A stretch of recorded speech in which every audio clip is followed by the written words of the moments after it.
Hey everybody, Scout Crafty here again, Mishmash Monday. Hope you had a great weekend. I know it's been real busy. This is a busy week. This whole week is going to be busy because of Christmas on Thursday. Now, we will have a video on Wednesday and we will have a video on Friday, but nothing extensive, but just for the diehards that are there every day. Today we are going to touch on a few things because it is a bit of a mash-up, and we're going to talk about some of the things that I've bought for myself. You know, I always buy my stuff before Christmas when I'm shopping for other people. I picked up some interesting things. Let me show you what we got. Okay, now this time of year when you go on Amazon to do any shopping or whatever, they always have these lightning deals or last minute deals or things like that, and some of the prices are just absolutely fantastic, you know. So sometimes I just do it because I think it'd be fun for the show. Like this one here. This one here was $2, and it's a multifunctional wire stripping pliers, foldable. I said that'd be fun to review, so let's take this out and see what we got. Now, it's funny, last week we were doing something, we put this wire on that fluorescent light, something like this, and a good friend of the show, Jack, he said, you know, he'd like to see a different way of dealing with this. Sometimes these molded wires, okay, some of them have a sleeve over it, like this Romex. This is a sleeve, okay? It's not attached. You see how so that'll pull right off. Once you just get in an area, whatever, you turn this, you could slip this whole shield. You see it's coming off right here? If you just work it a little bit, you could pull this whole thing off, you see? It's just a sleeve. And get to wide. There we go. That's just a sleeve, and a lot of them have that. But some of them are molded, like especially with these extension cords and whatnot. They have a molded, you're not pulling that sleeve is attached, you see? It's all like one, even though it's two different pieces, they're bonded. So, you know, it's very hard to slip that outer shell off, and sometimes it's hard to work with this. I'm going to show you my way of doing it, but first let's see if this will cut it, okay? So here's the cutter here, that middle cutter. Let's see if it'll cut through that center section. That's a thick piece, but it did cut through it. It's not the cleanest of cuts, but it did cut through it. Now, this is always a good thing to practice too, especially if you're just dealing with new wire to begin with and you don't know how this wire reacts. Now, what I usually do is I take a utility knife, okay? And what I usually do is I score it in here, put my thumb here, get on the edge here, and I turn it around, and you'll feel it, and you just turn it until you come to that corner again, okay? Now you bend it. See, I did not go far enough, and that's what you want. You want to start off there. That one was far enough, but you got to start off slow and work your way until you get into deep. You'll feel it. See that? Now we got, and then you break it, and you work your way around it. See, we just broke that insulation free. That's the only way that I find. See that? That's not broken yet. So you go back with the knife very gently, because you don't want to nick the wires. That's a big thing. They have special tools for this, but if you don't have it, what are you going to do, right? You're going to go wait. And so that's how I do it until I eventually strip that corner. That's how you get that break. And don't be afraid to, these wires are meant to be bent a little bit, so don't be afraid that you're going to break it, but just keep going around. You don't want to nick it. Take your time, and it's always good to practice on a small end until you get to that point where you could slip this off. Okay, we worked it around a little bit using that knife. Now we're getting to the point where we can just bend it, or you see what we're doing? Now it's separated. Now you pull this off with your thumb. See how it's molded in there? That's like one piece in there. That's molded. It's hard. You got to work your way through. Now you have to inspect your wires to see if you have any nicks in there. And this is where kind of you practice. Here's a very little, very tiny nick. Not enough that went through, but again, this is the first time I'm doing it. It's good to practice 2 or 3 times. And also, if you have a heat gun, sometimes if you hit the outer shell with a heat gun, it'll warm it up and make it more pliable. You know, that's another thing. But now that we have those 3 wires here, okay, now you can see how the stripper works. Now, this stripper here, we're going to go with, you see, you look at the hole here. Sometimes I start with the largest one and see how that works. Okay, turn it here, pull it out, and I don't expect too much, but there we go. It did a decent job of stripping that down, so that's really pretty good. And again, I went with the largest one. I just look at the holes. Don't go by the numbers because they're all different all over. Let's see this one here. Let's see if this cuts down here, that little one down there. Okay, that does a nice job in cutting. Okay, so and then we'll strip it up here. We'll go to the second one. Again, I like to go around the insulation and then pull it out like this. Now, there we go. And a stranded one is a little harder than, did we nick any of the wires there? No, it looks like we, oh, there's one. Yeah, see, we nicked that one wire. So this is where you have to practice and you have to know your clippers. But this one here, let me show you what this one's for, because this one you don't see too often on other strippers. Now, electricians, they're so good at this, man. They whip through this 1, 2, 3. They have special tools and everything. But for the do-it-yourselfer, you know, or homeowner. Now, I save a lot of old wire. This wire is bad, and it should be thrown out. But I save this just for stripping practice, okay? So, again, we'll cut off an end just to see, okay? Cut off an end there. Now we're going to use this roller. See how that's meant to roll? And this has a really sharp pin there.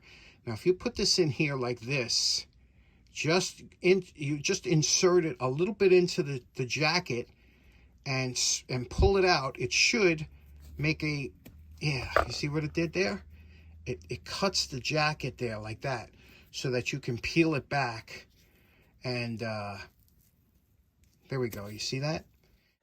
So it's a gimmick tool and you have to practice, but now you see this little clover cut out here on the side, that little 4 dots. I believe that's for twisting wires. So you would strip the wires, especially solid core wires, stick them into those holes and twist the tool. And these here, this you see that that's for cutting a bolt.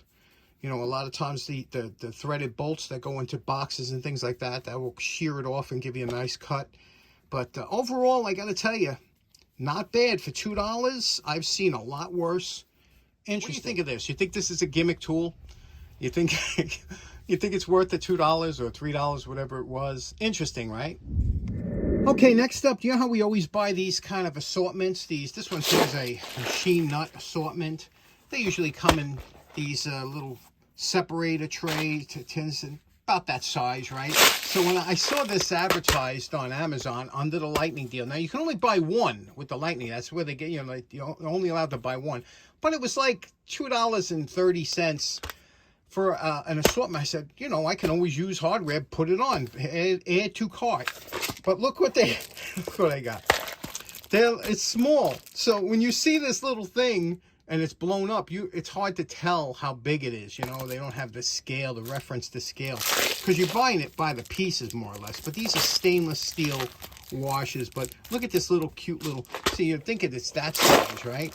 But it's actually this size. But it's okay, because I really need these, and I go by the pieces, not by the container size. But I got this here, and the other one I got was this one here. It was a screw assortment. But let me show you this. Let me take this out of the package and I'll show you something. Now, the advertisement saying stainless steel screw assortment. How many are in there? 3, let's see, how many? There's a 1, 2, 3, 4, 5, 6, 7, 800 pieces, right? So you say, wow, 800 pieces. But the size, let me show you how small some of these are, which is fine because sometimes you need a small screw. But let me show you this one here. Have you ever seen a screw this small? Let me show you. Okay, now honestly, that has to be the smallest screw that I've ever encountered. And, you know, and I've done electronic work and stuff, but that's a screw. You see the Phillips head? It's so incredibly small. It's like something you would see for watchmakers or something. It's just a small little tiny screw. Look at that. You can kind of hide it between your fingers. And there are 100 of them in there. You wouldn't even, that's how small they are. But can you imagine using something like that? It's only not even 2 twists of the screwdriver. So you have to have the special jeweler's screwdrivers to use those.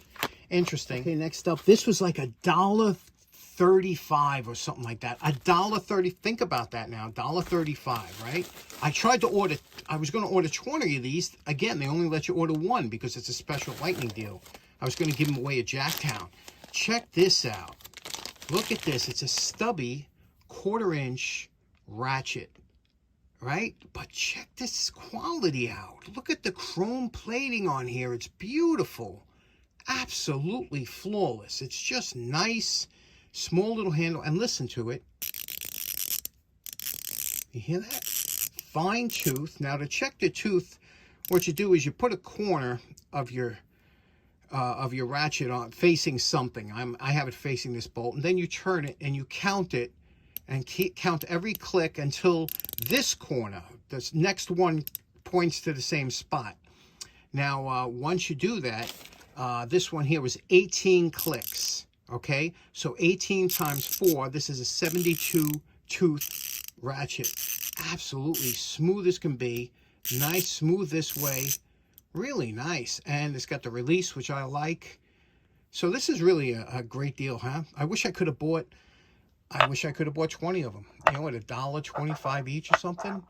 Isn't that nice? But if you go on there now, that's only for the lightning deal. Now it's like $6 or something. But it is a beautiful ratchet. I can't understand how they could even sell it at that price. Okay, next up, this one here, I wanted to try this out because when I'm showing you something down here, a lot of times I have an extension cord that I have just to plug in to show you something. And my problem is there's no switch. You know, if I'm showing you a light bulb or something, there's no switch that I could turn it on and off. This here is very interesting because what this is, it's a switchable unit. You can see here. And what I like about this, I told you, always look for this. It's UL listed. Anything that's UL listed, you could kind of trust. But what this is, it's a 15 amp that you plug in here like this, okay? And when you plug it in, you have now a switch. And it's illuminated. You see, there's illuminated, on, off. Besides being illuminated, it's also a circuit breaker. So if you should overgo the 15 amps, like if I should short something, this will pop instead of my...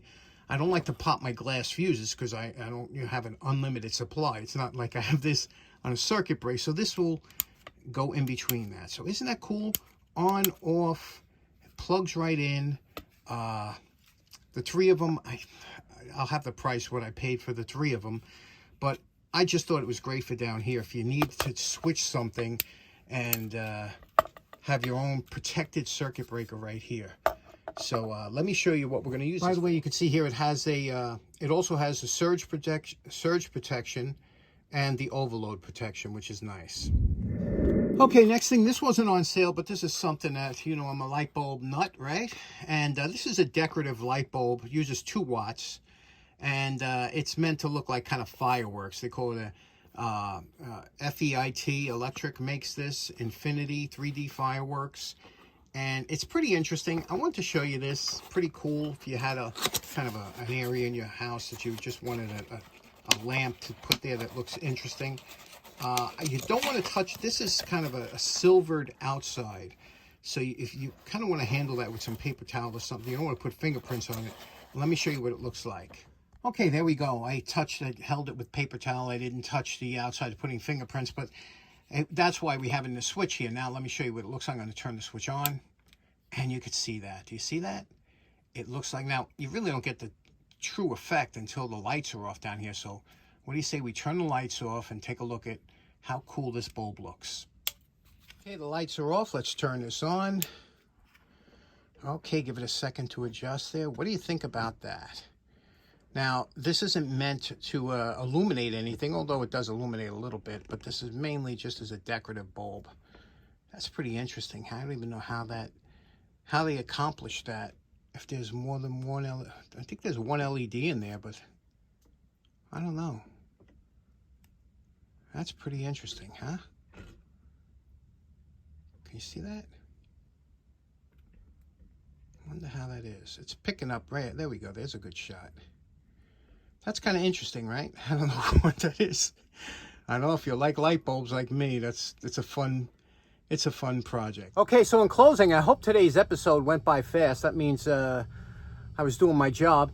I want to thank everybody for helping out with identifying that hammer that Big Al Mackley shared with us. That happened to be, I had no idea, but Don Showers came up with the what it was. It was actually a copper insert that goes into that hammer that I couldn't figure out, but he knew, and he actually identified it. But a few of you said that it was an insert missing in there, but Don actually came up with the model number and everything, so that was impressive. You guys are fantastic when you find out something like that. Also, for the next 2 episodes, because next episode is going to be Christmas Eve, and the following episode will be the day after Christmas. So what I'm going to do, I was watching my good buddy George. You want to watch. You know George, right? We all love George. Does a great show, great channel. He did a fantastic episode. I don't know, was it last week, the week before? He had his wife with him.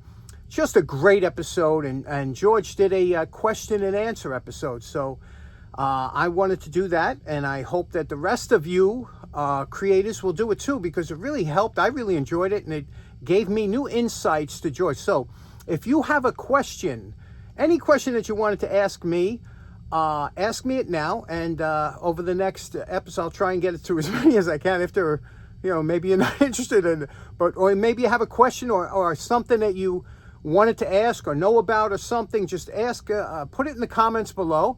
And, that'll help us get the next 2 episodes around the holidays. They're always, some people watch, some people don't. And it's usually a fun episode. So if you have any questions, put it in the comments of this video, and I will answer it next episode. And thanks so much for tuning in. Hope you have a great day. Take care now. Bye-bye.